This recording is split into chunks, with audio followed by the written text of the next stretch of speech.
What's happening, everybody? All right, so wanted to talk to you guys a little bit about detailing. And, well, this is a perfect opportunity. I'm about to give little Miss Revlon a bit of a trip to the spa.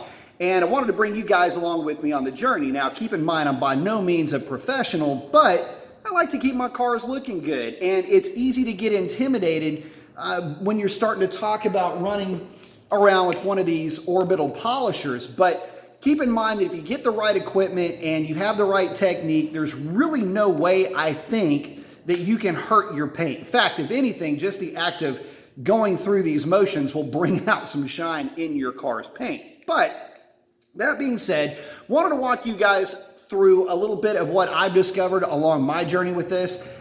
By the way, this has turned into a little bit of a side hobby for me. I've fallen in love with the idea of making stuff shiny for some reason. So at any rate, until that wears off, here we are. And I wanted to bring, I guess, a little bit of my experience and again, what I've discovered along my journey to you in an attempt to give you guys some confidence and to remove some of that intimidation maybe, again, with having one of these, loud spinning machines buzzing around on your paint job. So anyway, let me talk to you a little bit about, well, first, the equipment that I'm going to be using. So this is fairly inexpensive. It is a Bauer model number 1918E-B. You can see that right there. You can zoom in. Random orbital polisher. It's a 6-inch. And I'm using the Hexlogic Quantum green pads for this. For the polish, or at least for the actual cutting, if you will, really isn't a compound, but I'm using Griot's Garage, the 3-in-1. This is the gray bottle. So I like the green pads because they offer a little bit of an abrasive to get in there and take out some swirls. You're going to need to go a little bit more aggressive with both the pad and your compound in this case to really get out any heavy scratches or towel marks, things like that. But this green pad will actually do a halfway decent job on its own. Now, this car's already got a pretty solid looking finish on it. That's why I like to use this 3-in-1. And what it is, it's basically a very mild abrasive along with a basic protectant with that carnauba wax. So, without any further ado, because this is the fun part, I'm going to try to keep everything in the frame of view here. But to give you guys a bit of an idea of kind of the pressure, the technique, the kind of the cadence, so to speak. So we're just going to put just a couple of dime-sized dots of your, in this case, compound. I'm going to put this thing on low. And what we're going to do, make sure this is all in, we're going to go ahead and just blot this in, just like that, working in kind of smaller areas. These Hellcats have a lot of undulations in the hood too. This is a good random orbital. It really won't stall.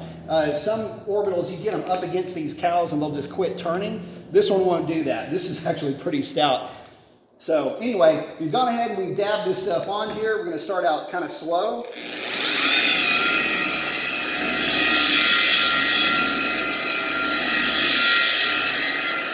And spread the product around very lightly. And slowly, we're going to ramp this RPM up a little bit. So we're going to start to ramp it up. See, I went side to side first. So I went side to side first. Now I'm going to start going up and down, and I'm going to make just winding paths that way. So start back over.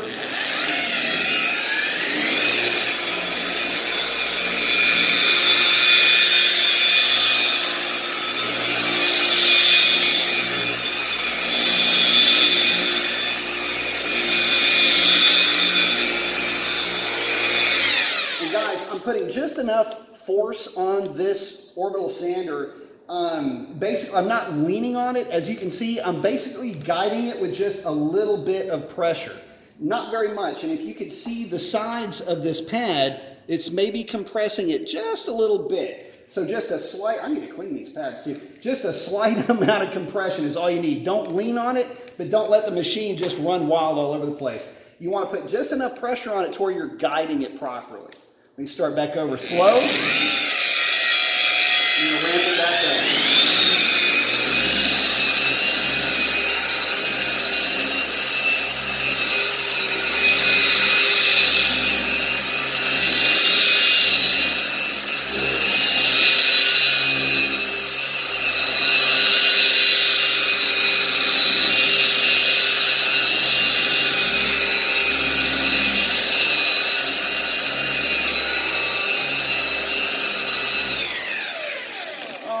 so that's pretty much it. Take your microfiber towel,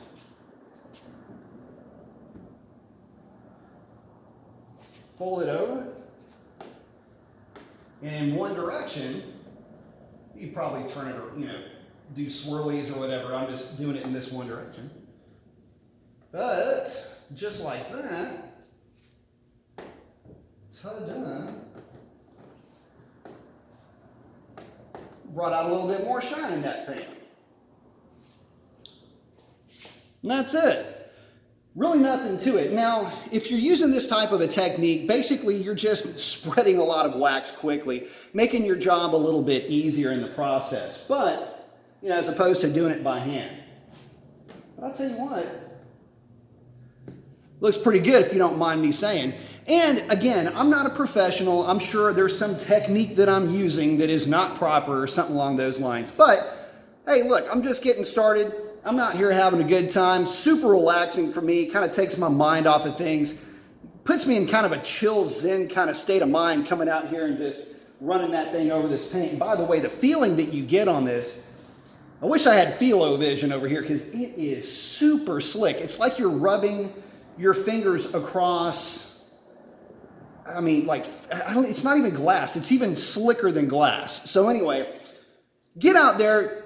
Give this a shot. You might find that it's I don't know if you want to call it a talent, but you might find that it's something that you really do enjoy. And let me know what techniques and what products you guys are having success with. And with that, I'm going to wrap it up, finish working on this thing, get her all nice and pretty. Hopefully that helped you. Adios.